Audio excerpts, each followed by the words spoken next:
17 फरवरी एक ऐसी तारीख जो बिहार ही नहीं पूरे देश की राजनीति को याद दिलाती है कि सादगी भी शक्ति हो सकती है।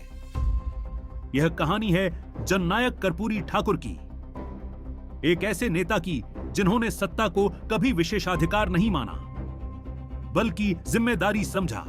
1924 में समस्तीपुर के एक साधारण परिवार में जन्मे कर्पूरी ठाकुर ने बचपन से ही संघर्ष देखा। गरीबी, अभाव और सामाजिक असमानता उनके लिए किताबों की बातें नहीं थी, वो उनका जीवन था।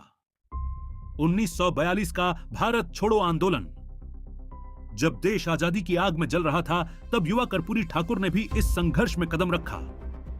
जेल गए लेकिन पीछे नहीं हटे। आजादी के बाद राजनीति में आए, लेकिन राजनीति उनके लिए सत्ता की सीढ़ी नहीं थी, समाज परिवर्तन का माध्यम थी। 1970 में वे पहली बार बिहार के मुख्यमंत्री बने। फिर 1977 में दोबारा मुख्यमंत्री की जिम्मेदारी संभाली। उनका सबसे बड़ा और ऐतिहासिक निर्णय था पिछड़े वर्गों के लिए आरक्षण लागू करना। यह फैसला आसान नहीं था, विरोध हुआ, सड़कें गर्म हुईं, दबाव बना, लेकिन कर्पूरी ठाकुर ने समझौता नहीं किया। उन्होंने कहा, सत्ता जनता की है और अवसर भी जनता के होने चाहिए। आज जिस सामाजिक न्याय की राजनीति की बात होती है, उसकी बुनियाद उन्हीं के फैसलों में दिखाई देती है। 2 बार मुख्यमंत्री रहने के बावजूद उनका जीवन बेहद साधारण रहा। न आलीशान बंगला, न दिखावा, न निजी संपत्ति का ढेर। वो आम लोगों के बीच रहते थे और आम लोगों की भाषा में बात करते थे।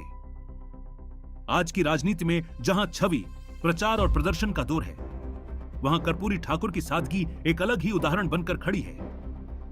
17 फरवरी 1988, जब उन्होंने इस दुनिया को अलविदा कहा, लेकिन उनके विचार, उनके फैसले और उनका संघर्ष आज भी जीवित हैं।